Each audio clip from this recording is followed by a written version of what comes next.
Welcome to AARP, Arizona Hispanic Connection. Educate. Celebrate. Connect.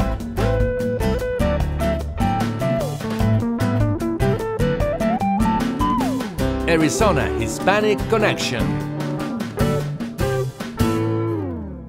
Good morning, everyone. This is AARP, Arizona Hispanic Connection. We've mentioned this before, but our shows also are Facebook Live, and you can join by going to AARP, Arizona Hispanic Connection. These shows are also edited, and an edited version is posted in archive, actually, on YouTube, Facebook Live, and podcasts, all under AARP, Arizona Hispanic Connection. We have wonderful guests, and today we are doing a very important show on a very important subject, and it's called Education. Expect More. This is a very, very, I would even call it like a struggle, the struggle of our days, I think. There has been a lot of advocacy in the past by Latinos over other issues, right? But the issue of education, it doesn't seem to go away. It's here. We need a breakthrough, and I think there's a lot of progress has been made. But I believe we need to address this issue continually to continue that progress. So again, the name of the show is Education. Expect More. And with us today as guests, we have Nubia Enriquez. And Nubia is the Director of Multicultural Community Engagement for Expect More Arizona. That's where I got the name of the show for, right? That's awesome. Yeah, and I asked you off the air that what the name Expect More means, and I suggested that I suppose it means that we have to have a higher expectation. Absolutely. First of all, welcome, Nubia, to our show. Thank you very much for having us. It's great to be here this morning. I didn't know that we could make it a day after, 2 days actually after Thanksgiving. Yeah. I said, how in the world am I going to get guests to come to the show?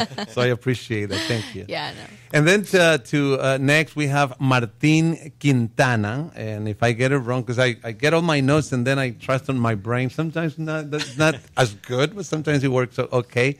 And Martine, you are with Friendly House, and I'm very thankful that I've been going after you for some time, and I am happy that you are with us today. Welcome, Martine. You are the CEO and president and CEO, both? That's correct. Yeah, thanks for having us here, David. Yeah, thank you so much. Of Friendly House. This is an organization that has been around for many, many years. Since 1920. 1920? Yes. You mean you're older than LULAC?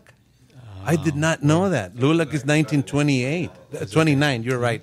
1929. So you're saying 1920. Yeah, we're one of the oldest nonprofits here in Arizona. Wow, yes. That is amazing. And I'm already preparing a show to bring in Friendly House, LULAC, Valle del Sol, CPLC, all the major Los Meros, right, in our area. So thank you, Martine, for making time to be with us. Thanks for having me. And then we have, now, I know you are Michelle, but I know your last name, I probably need help. Michelle, is it Doherty? Doherty. Okay, almost Doherty, but Doherty. Yes. And you are a first grade teacher at Encanto Elementary School, and you had just been awarded the Arizona Educational Foundation Teacher of the Year. Yes. Well, the 2017 Arizona Teacher of the Year. 2017. 2017. Right. We just appointed a 2018. That's awesome. A couple weeks ago, yes. And not so long ago, Chicanos por la Causa had the Esperanza Awards, where 4 Latino teachers. I've received that. I received that in 2015. Wait a minute. Then you've received that one award from Chicanos por la Causa, and then one for congratulations. Thank you. It's been an honor. Double congratulations. Thank you. Never on my radar, so. And I'm really happy that a teacher is part of this panel, because you will give us the perspective of what teachers go through and what how does challenge look like. And I think to hear it from you is going to be very valuable. So thank you. Thank you. Thanks for having me here. And everybody knows James Garcia, right? So No. James Garcia. One place or another. James Garcia. Somewhere. Now, James, you've done plays. What was the last one you did? I did a full-length play called 1070, a drama 1070. about a family dealing with the passage of Senate Bill 1070 in 2010. Yeah, All right. yeah. We presented that over the summer to coincide with the what used to be the National Council La Raza and now is Unidos Right, US. Yeah. right. But I'm here today in primarily my capacity with the Arizona Hispanic Chamber of Commerce. I Right. do media and communications for them. And other groups here in town, and I want to mention that a little bit later. But a lot of the work that I do specifically for the Hispanic Chamber is dealing with data, dealing with demographics. We put out a report every year called Datos, a big conference. It's 300 or 400 pages. I don't know if I'm not the one that's supposed to keep count. I just do I just do the wordsmithing in it, and so over the course of the last several months, I gobble up lots of numbers, and of course a lot of that has to do with education because, as you just mentioned, education is critically important. How long have you been with the Chamber of Commerce? 8 years. I've been 8 here. years. Yeah, Wow. yeah, I've been here for 8 years. You must like it. Yeah, no, I'm having fun. Yeah, I'm having 8 fun. years. Once you stay 8 years, that means Unless that there's somebody out there wants to draft me tomorrow, then I might have to. But the one thing I want to mention is Friendly House. Do you have any? Oh no, I'm kidding. I'm joking. I do want to mention very specifically though that I think you alluded to this is we've had other issues, of course, that are pressing to the Latino community. One of those still has been for a long time is the immigration issue, and I think it's critically important. It's right in our face, and of course we have so many things happening nationally that are impacting immigrants, and all of us are connected to the immigrant community. But I do believe sincerely that in the long run, there is no single issue that's more pressing to the Latino community than what we are going to do about education, because that is about the future. That is about the decades to come, not just what's happening sort of in our time, right? Yeah, and I was thinking about that, that's why I said earlier there's been a lot of battles, if you will, struggle on other issues, but the issue of education has to be key because it impacts everything. Yeah, and you almost feel like you kind of like the other issues settles a community down. I mean, you're settled down, you kind of gain some spaces in the American culture, the American life, but then moving forward, how do you move forward unless you are educated, unless you financially can move up the scale through education? Absolutely, and it doesn't take a cursory reading of history tells us again and again that when communities advance, it's because they're advancing educationally, and then as a result of their educational advancement, they start to advance economically and politically, and it all ties together. So. And one of the messages that I believe needs to get through to America is that when the Latino community is successful, the country will be benefited. So it's not just that we're advocating for the sake of just one community. It's once a community, once there's progress by one sector of the community, that trickles down to the whole economy of a country. So let's start our conversation. Well, I had another thought. The last show that we had was called Fruits of Latino Activism. Fruits of Latino Activism. If you would like to listen to that show, remember you can always go to our Facebook page, AARP Arizona Hispanic Connection. And in that show, we really talked about all the spaces that have been secure, if you will, by Latinos. We mentioned that in the executive branch, there's a labor, you might even remember his name, a labor secretary. Sonia Sotomayor is a Supreme Justice. Supreme Court Justice. No? Right. And then we went on to governors, to legislators, to congressmen, to senators, to CEOs, and we just kind of review the spaces that Latinos enjoy these days. But this one, education, this space needs a little bit more work. So I want to come back to Nubia Enriquez, and you are with Expect More Arizona. Help us understand, Nubia, a little bit about your agency. And by the way, there is a website, because I know you're not going to be able to cover everything in 1 hour or the spaces that we engage you. But the website is expectmorearizona.org, and I checked it a few times. It's an amazing website, so just make sure that you can visit that. But Nubia, help us understand about the mission and objectives of this agency? Yeah, so Expect More Arizona works at a statewide level. We're a nonprofit, nonpartisan organization. So we work with everyone we can to ensure that every child, regardless of where they come from, what their background is, where they live here in Arizona, has access to an excellent education, to a high-quality education. So we do a lot of work in that space. We actually started not as a nonprofit organization, but as a media campaign to change the culture in Arizona to one that supports education. We haven't been historically a community that necessarily supports education at a higher level. You know, for the last number of years, there have been a lot of cuts to education funding. So that is a really big indicator of how much we prioritize education. But slowly but surely, you know, we've been changing that. A few years ago, you know, we do a poll every year where we ask voters what the most important issue is for them. And a few years ago, it was immigration, jobs, and education last. And then it started changing and education started trickling up. And for the last 2 years in a row, education is a number one issue for Arizona voters, regardless of party, regardless of age. And funding is the most important topic for them. So when you pinpoint at a very key element in the challenge of education, there always seems to be legislation, legislature, money, funding.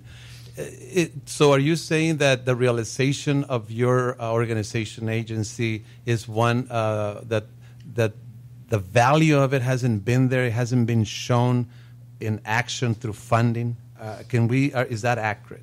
Yes, through funding and through other things. So funding is one side of the issue, but there are other things. I mean, there are things that pass at the legislature every year, or bills that are pushed in there that don't benefit education. So it's not necessarily just about money, but about what we value in other areas in terms of education. But funding is a big one. We are not adequately funding public schools in our state, and that's one of the big things that we need to fix. And just for anybody, is that your realization that this state needs to show that they have that education has a high priority and prove it through funding? Is that your realization that that's where it's at?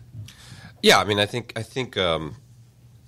certain people are fond of saying you can't fix all of our problems with just more money by throwing money at it. That's been a common refrain among people who don't want to spend money and on certain communities usually. And the fact of the matter is that even if we talk about sort of just maintaining equilibrium in the course of funding year after year for about the last 20 years, and especially the last 10 years, the legislature has not kept up in terms of funding. Steadily, of course, anyone on the ground at school districts, including teachers, of course, are going to know that their budgets have been tightening and tightening and tightening. I think in this last election cycle, just a couple of weeks ago, we saw that there were something in the range of about 20 overrides and bond packages that passed. There is nothing to me more clear that clearly states the state is underfunding our school districts than the fact that 20 of these districts, just in the last election cycle, had to go through overrides to increase taxes, right, to pass bond elections, and so on and so forth. They literally are carrying the weight now of what the state should be funding it for. Right. Now, obviously, one of the items that Expect More Arizona does is to advocate.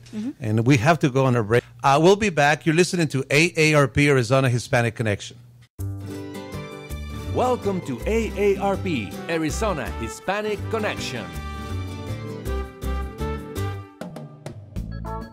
Educate. Celebrate. Connect.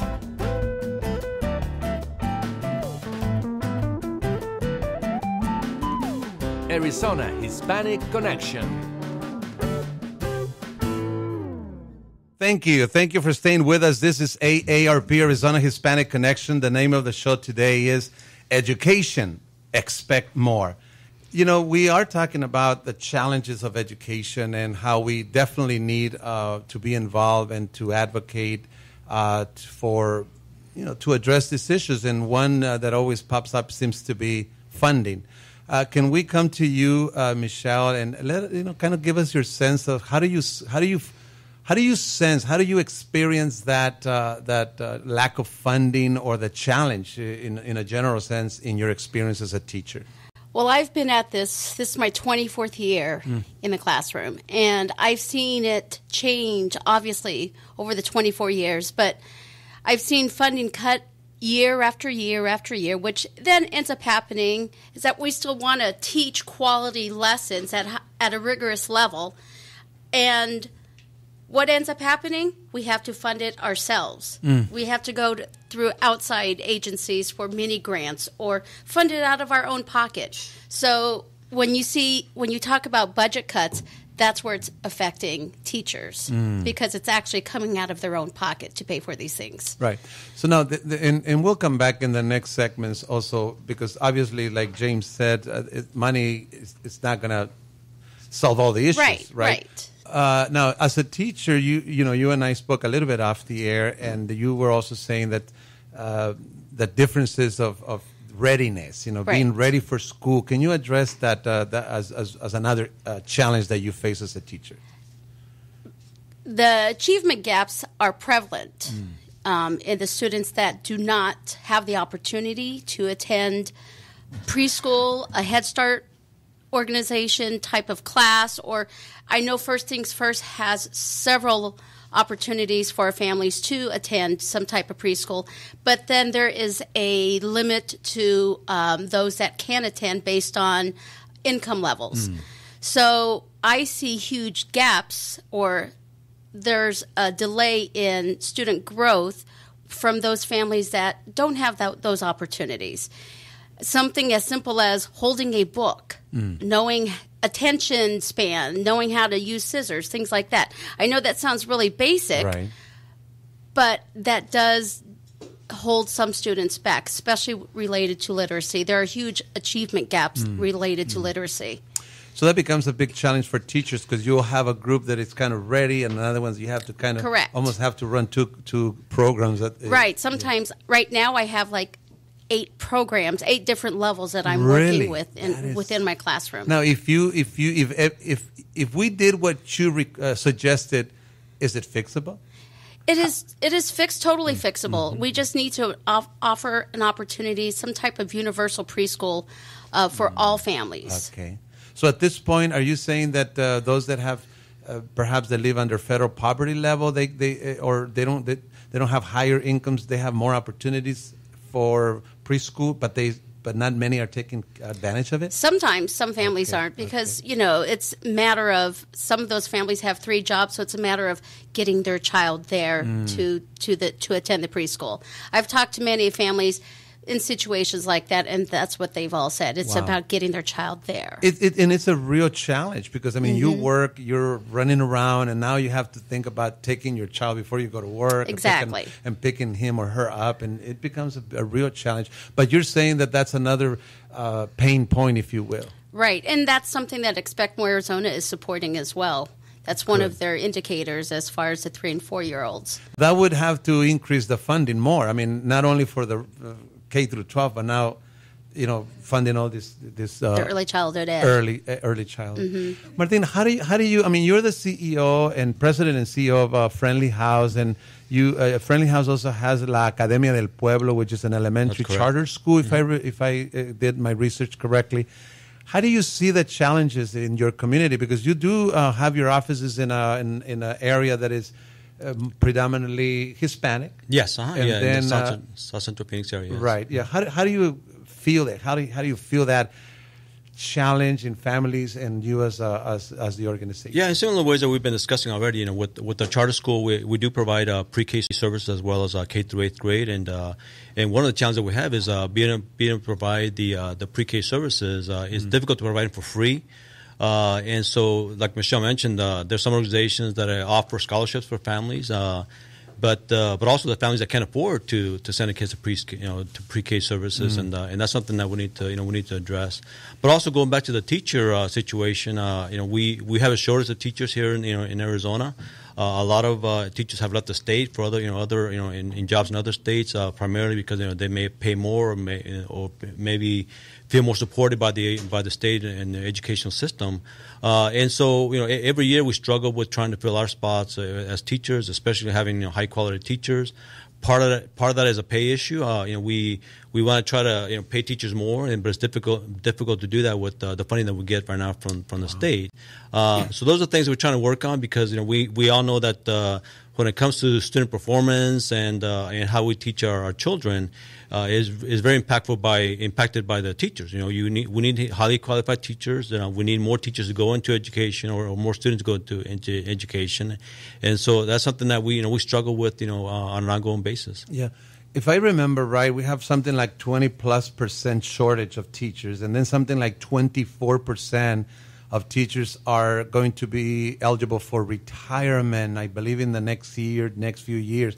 So that's going to, make that challenge even more difficult. And obviously, if there's no incentive to go to teaching because of the pay, many of our Latino, college students, they're not going to be motivated to go into teaching. So that's another layer of the challenge. I see you want to add something, Jim? Yeah, I was just going to, because I was looking up the numbers specifically, and the most recent report in Arizona Republic talked about nearly 1,400 teachers' positions, full-time positions need to be filled statewide. Right, 1,400. 1,400 jobs. And of course, what's stunning about the trend right now is that there are literally more teachers quitting than getting hired. Wow. On a semester-by-semester basis. So the math doesn't take a math teacher. And it's a perfect storm, because you have a lot of teachers that are going to be retiring. You have teachers that don't stay in the profession longer than 3 years. And then you have our universities that are not producing as many teachers as we need. So what happens ultimately, and it's the one thing that I always try to bring it back to, who does this impact the most? It impacts our kids. Right. Because teachers are having a high quality teacher, like Martine was saying, is a number one factor for education success.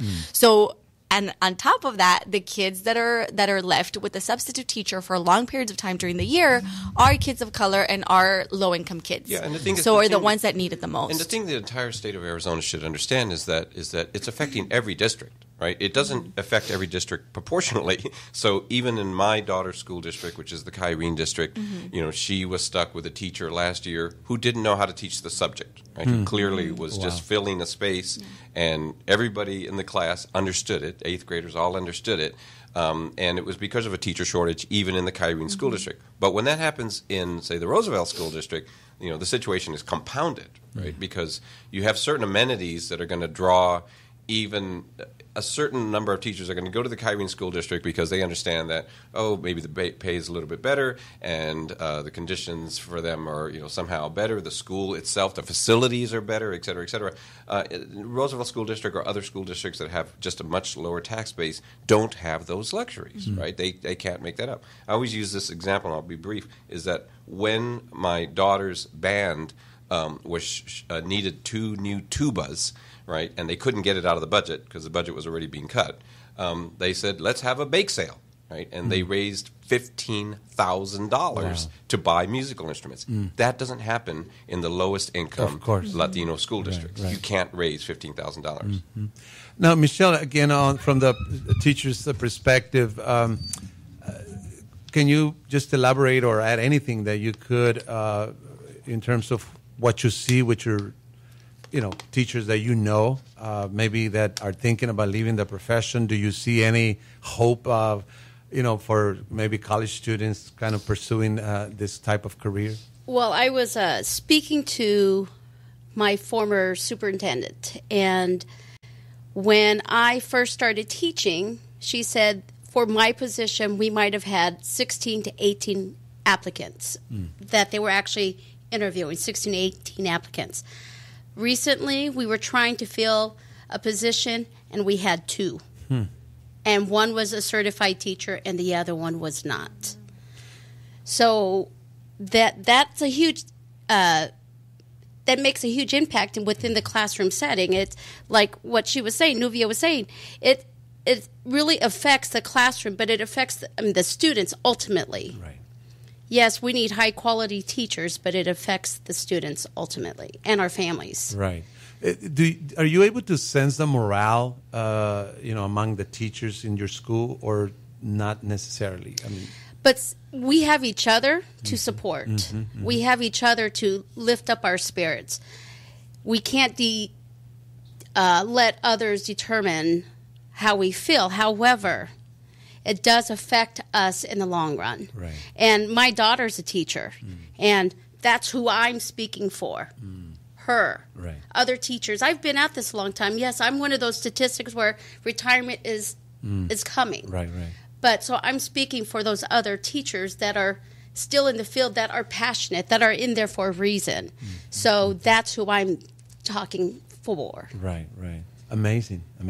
And no doubt, I mean, just by talking about it, one senses that it's a challenge. It is. It is a challenge that has to be addressed. Martine? Yeah, if I can add to that, I mean, it's also, it's not all about money. I mean, teachers aren't there to do this for the money, and so they are still motivated. I mean, in our school, even though they may not get paid as much as they would like to, they're still motivated to teach the students and do a great job. But it's also a challenge to, how do we keep teachers trained, for example? How do we make sure that we have, teacher development, so they can continue learning about, skills of teaching. And so those are things that, in addition to just, proper pay, we need to keep the teachers trained so they can, teach the students more effectively going forward. We have to go on our second break. Michelle, just if you can share, what happens when you are unable to hire the teachers that you need? Long-term sub.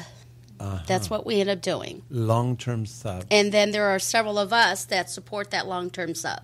And is there a scenario where then now you have to put more kids in one classroom as well? We've been lucky that we haven't had to do that yet, but our class sizes are still large. What are the class sizes on average? I have 29, 30 kids. Yeah. There was a time when it was like 20, just 10 years. Oh, yes. Okay. When I first started teaching, I had 21 kids. Got it. Yeah. Thank you for staying with us. We are addressing this important issue of education. Expect more. We will be right back. Welcome to AARP, Arizona Hispanic Connection. Educate. Celebrate. Connect.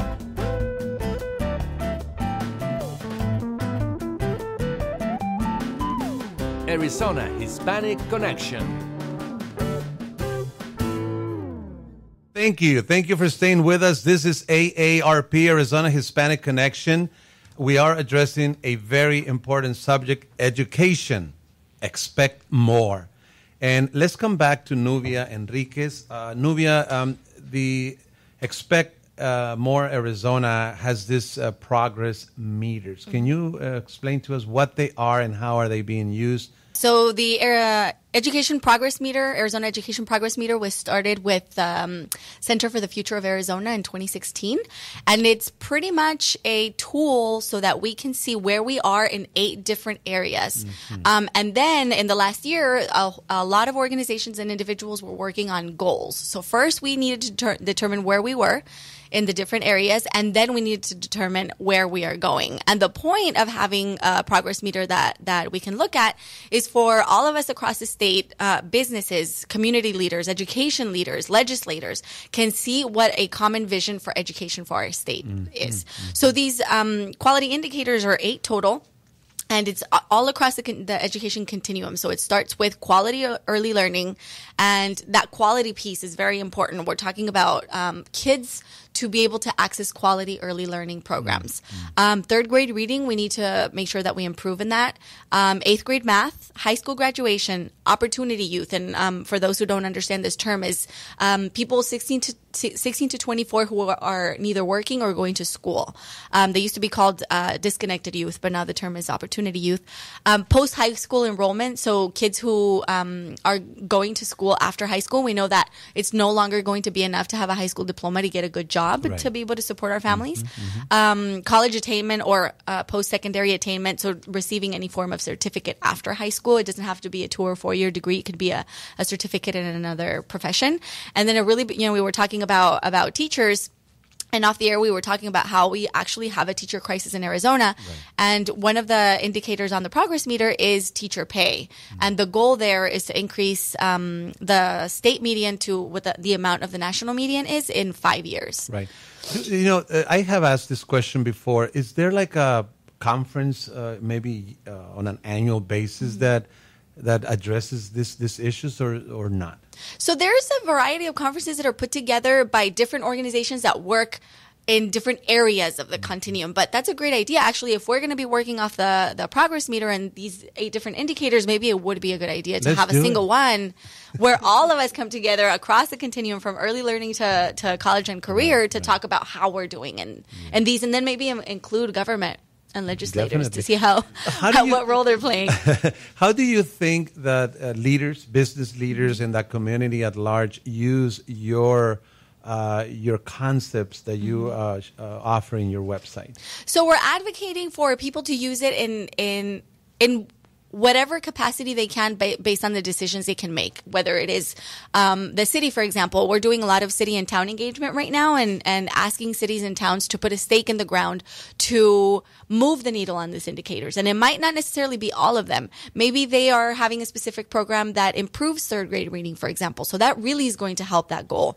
Maybe there's another one that they're already having a program that is encouraging kids to go to school or to to go to college or fill out their FAFSA. All of those are going to move college attainment forward. So we're asking organizations, schools, school districts, and cities and towns to do specific things to move the needle on any of these things, but not make them work more, not have them do something different or something new, but whatever is already happening and whatever work they're already doing, to look at the progress meter as a framework so that drives what they're doing. What kind of infrastructure do you have in your website that allows or facilitates communities to get engaged in your advocacy efforts?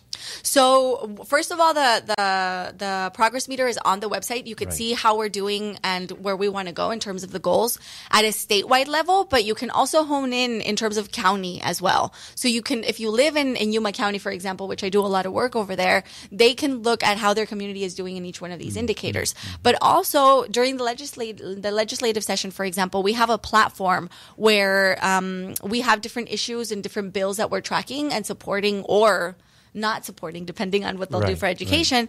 And people can go on there and write to their legislators or see what bills are going to affect education. Now, and you and I had a conversation prior to this show, and you mentioned that you have some 80,000 what you would call like e-activists that potentially could get your alerts and react to the action request? Yeah, so Expect More Arizona has a huge platform in the sense of the fact that we have about more than 80,000 individuals across the state that have wanted to be added to our listserv, that want to receive our advocacy alerts, that at any given time when we're advocating for a bill to pass or to be stopped, we can contact them via email, so that they can advocate for the issues. I got to know about Expect More Arizona at the HLI, Hispanic Leadership Institute. I went this past year, and I heard that presentation, and I actually have the PowerPoint. It's unbelievable. It is just unbelievable. Now, let me ask that any one of you, James. I just want to go to your question about the business community. So a couple things to really keep in mind is that we have kind of these contradicting forces. One of them is that most of big business in the state of Arizona, as nationally, I always say there's nothing that makes them happier in the morning than another corporate tax cut, right? And that's been the trend for the last decade straight, at least in Arizona. And at the same time, we went through a recession. Right, and we also increased the total population of our state, meaning also our students. And during that period, the Latino student population went to what is now nearly 50% of K through 12. Right, so you have these contradicting terms. You need more revenue coming from the state to public schools, and you have business leadership primarily cutting taxes. Right, and that's been a straight trend. Eventually the math just doesn't work, right? I mean, the estimate that the Republic had when they reported about a lawsuit that's coming back around now is that between 2009 to now, there's about $2 billion in funding that the state should have appropriated to state schools, or schools all over the state, right? That money didn't happen. There was recently a Proposition 123 that brought some funding in for the next decade, right? but it doesn't make up for the $2 billion lost. Right? And it was money that was already owed to the school districts. It wasn't new money that came. It wasn't new money, but I mean, it was money that was part of a trust fund. But ultimately, what the proposal was is that we're going to take this $1.5 billion over the next 10 years, and we're going to put it into schools. What that doesn't do is it doesn't make up for the $2 billion that was already lost, right? So we need a huge infusion just to get us back equal again, right? And now the irony is that I think there is a consensus, and Nuvia alluded to this earlier, there is a consensus in the state at all levels, in all communities, black, brown, white, et cetera, and in the business community, that we are in a crisis situation in terms of our education needs. And the business community publicly is certainly on board with finding a solution because they understand that it's hitting their bottom line if they say to Google, please come and relocate here, and analysts are saying, well, people aren't quite educated enough, right? You know, so there's something has to change dramatically. So eventually, when then that deters companies from coming to Arizona to open up businesses because they will spend more for you and to I, hire for those of us who have children in the district, the consequence is tangible and real and immediate in terms of their individual future. For the state of Arizona, the consequence is generational, right? You know, because if we are not providing enough educated and well-trained students, you don't have educated and well-trained employees. And James, please repeat that percentage about the K through 12 with the Latinos in numbers. And this is important also for us as a Latino community to be concerned about, but the whole state. Right. We are right at the verge of 50% of the K through 12 population, student population, being Latino.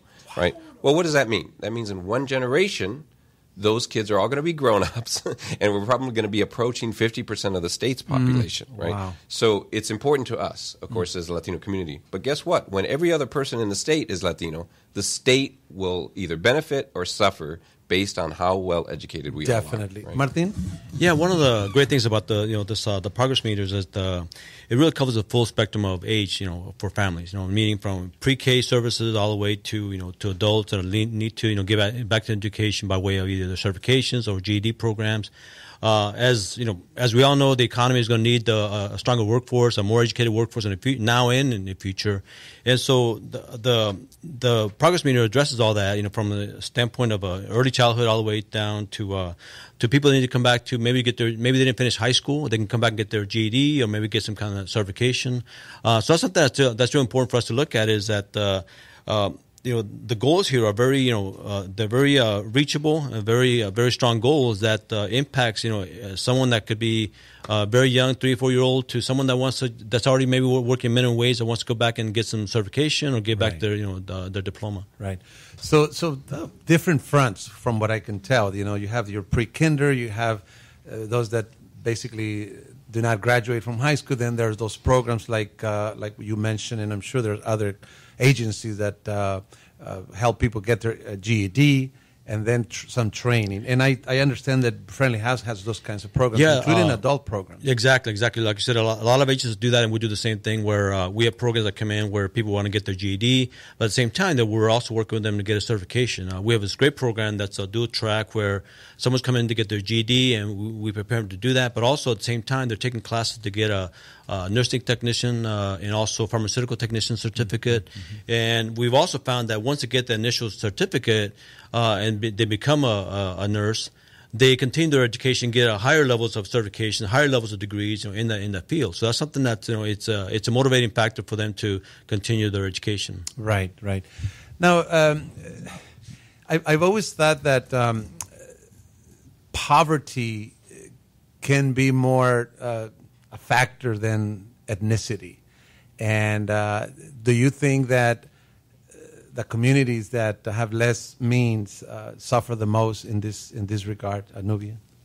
Absolutely, and that is as basic as a funding formula. If you live in a district that contributes less in taxes to your schools, then your schools are going to have less means to take care of the needs of the district. So it's just basic math. So the community pays taxes. So if you have a community that it's under federal poverty level, they're not going to pay as much taxes. There's not going to be enough money to fund the programs in education. So we're talking about how complex this issue is, and another thing that needs to be fixed is a funding formula so that it's more equitable. equitable so that it doesn't just depend on the amount of taxes that a community can On contribute. the zip code kind of thing. Yeah, the zip code, exactly. Perfect. We have to go on our last break. You're listening to AARP Arizona Hispanic Connection. We'll be right back. Welcome to AARP, Arizona Hispanic Connection. Educate. Celebrate. Connect.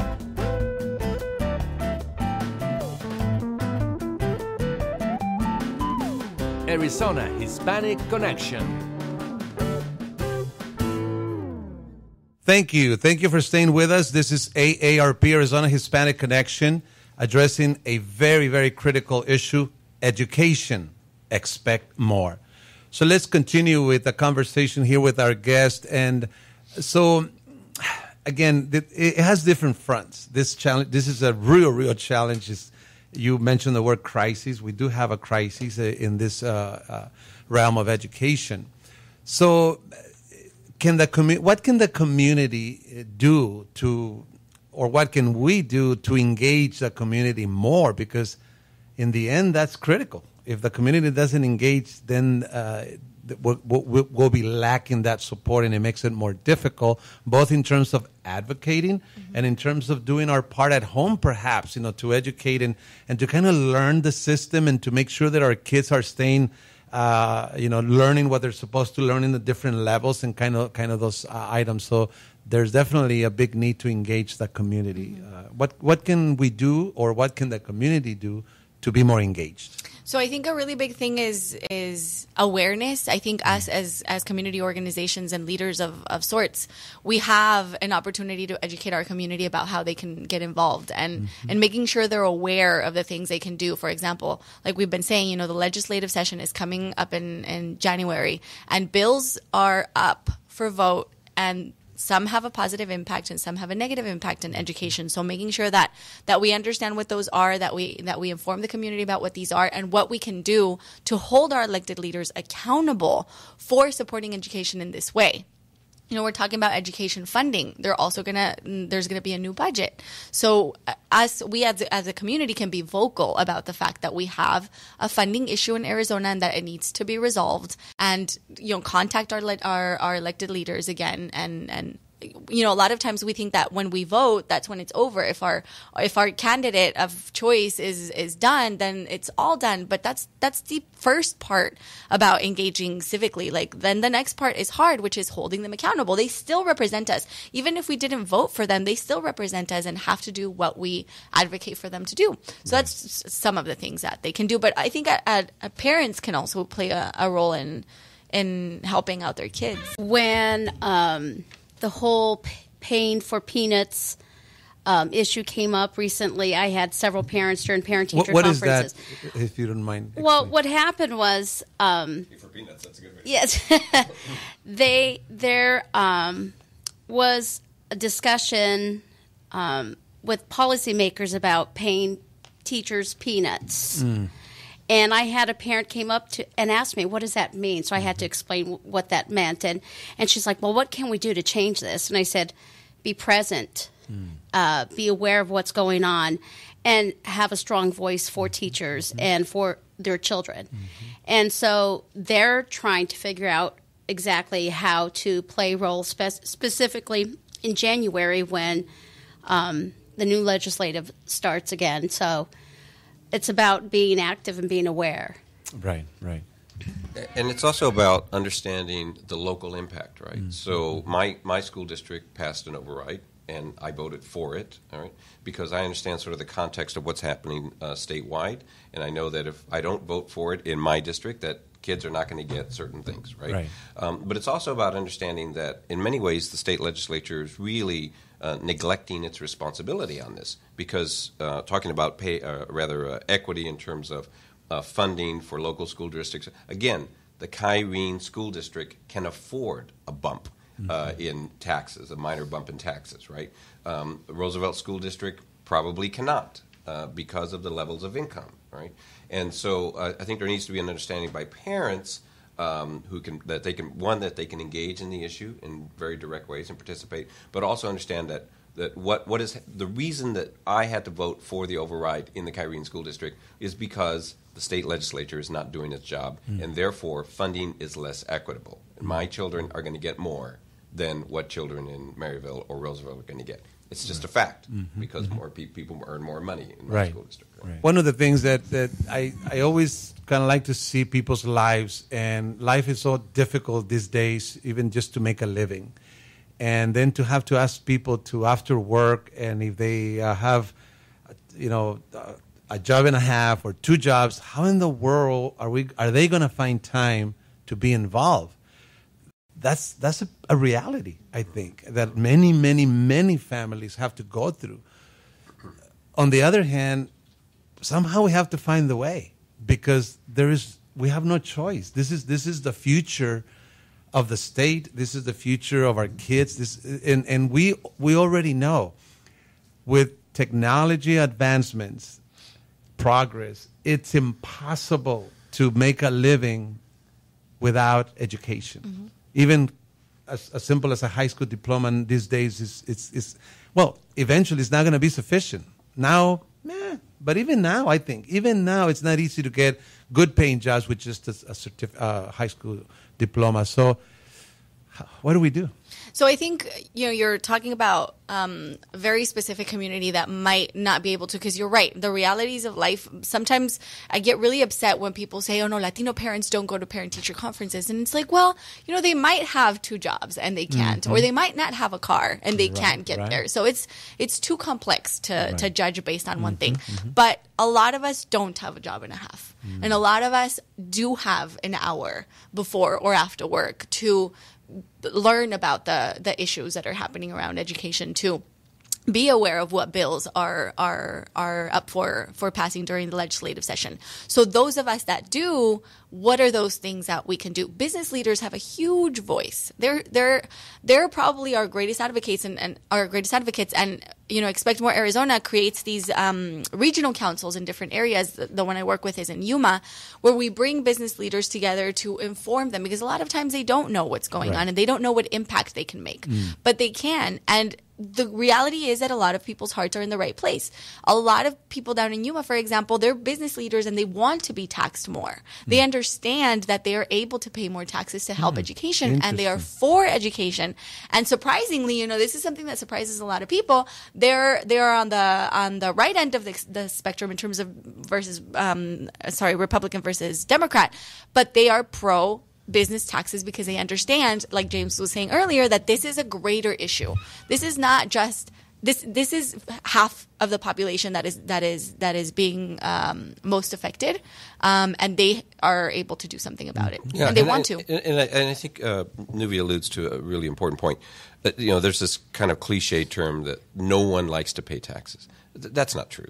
People don't mind paying taxes if the money is being spent for good things, right? So I like to pay my taxes because I drive on an interstate. I like to pay my taxes because my children go to a public school, right? We don't want to see money wasted. But I think that what we are talking about here at the table in terms of an education crisis, funding crisis, systematic crisis in this state, that's not yet common knowledge to the average person in Arizona. I think we are at a good place, and a better place than we were a few years ago, in that most people at most levels, parents, teachers, business leaders, understand that we have to address this issue, and it has to be done soon, it has to be done now, right? But I don't think most people, on average out there, families, get that we are literally at a crisis situation and that their children's entire future depends on what we do now. What would be a strategy to enhance the awareness? Well, I mean, I think that talking earlier about getting involved and sort of average people with sometimes 2 jobs getting involved. I mean, I work with a couple of organizations that I think do a very effective job of that. Promise Arizona, I do some community work for them. Chispa Arizona, they literally go into the neighborhoods, knock on doors, and say, yes, I know you have a job. And sometimes these are undocumented people, right, who have children, of course, that are U.S. citizens in the public schools. And they say, I know you have a job, I know you're not going to work, but what if 1 hour a week? you know, you came to a meeting? What if just out of all everything you have to do in the week, what if you just did that participated in that way, and got on a phone, and it has to be done at that level. Definitely. I mean, you know, so what you see with a lot of these grassroots organizations, and there are many of them, is that they will bring people into a room and they say, parents, there's 10 of you, and we're going to make phone calls for an hour. We're going to call legislators, right? And you don't have to be a citizen to pick up the phone and call your legislature and say, my child's school is not getting enough funding. So you are advocating for a U.S. citizen, right? Your child. Your child. Right. So, yeah. Well, we're coming to a close. Martine, in this realm of the challenges, I'm sure you're close to your community. What do you see in terms of, you know, the need to get more people involved? Yeah, I think like I was mentioning earlier that you know the great thing about the progress meters affects you know folks of all ages, right? And so I think that's something that we have to learn. I think from early on is that we need to instill with young kids, you know, to adults, that we need to be long life learners, and that, you know, whether you're, you know, high school, whether you're out of high school, or even, you know, working in a minimum wage job, that you can still come back to education, you know, in some form or fashion. And so that's something that we need to instill in people, that, you know, it's never too late to get your education. Right. And so, you know, get certificates, go to college, and those kind of things. So that's something that we try to, you know, to instill in the folks that we serve. And also that people have barriers, right, when it comes to education, you know, whether it's childcare or transportation and things like that. And those are the things that we're trying to help people with. And there's resources out there that people need to know about, so that if they do want to come back to school, or if they want to, you know, go to college, that there's resources out there that, you know, that we can help them with. Right. Let's take the last 2 minutes, and any final thoughts. I mean, why don't we start with you, Michelle? I know that you feel it. I know you live it.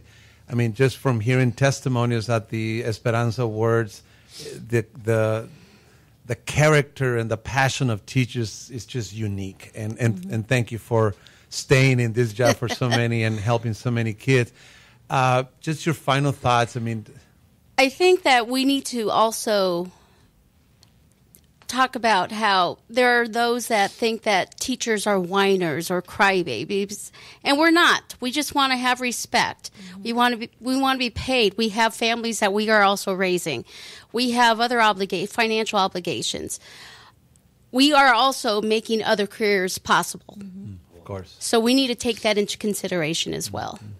You know, I have a sister. Well, actually, she is the wife of my brother-in-law, and she's an assistant. She teaches. You might be even hearing the show. And she kind of relates to us the feelings of when you have kids come in and maybe they're hungry, you know, the challenges of these kids. Maybe they come from, you know, challenge situations at home, and it is just a heartbreaking.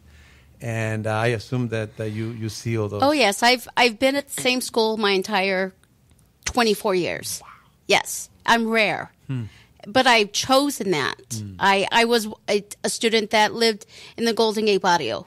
I was a low-income family, Title I school, you name it. That was me. I got food boxes.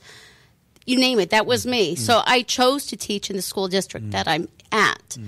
But I'm also a voice for those families as well.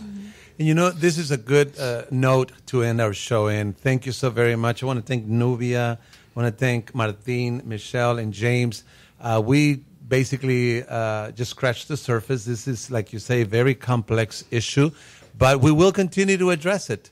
Thank you again for joining. This was AARP, Arizona Hispanic Connection. Have a great day.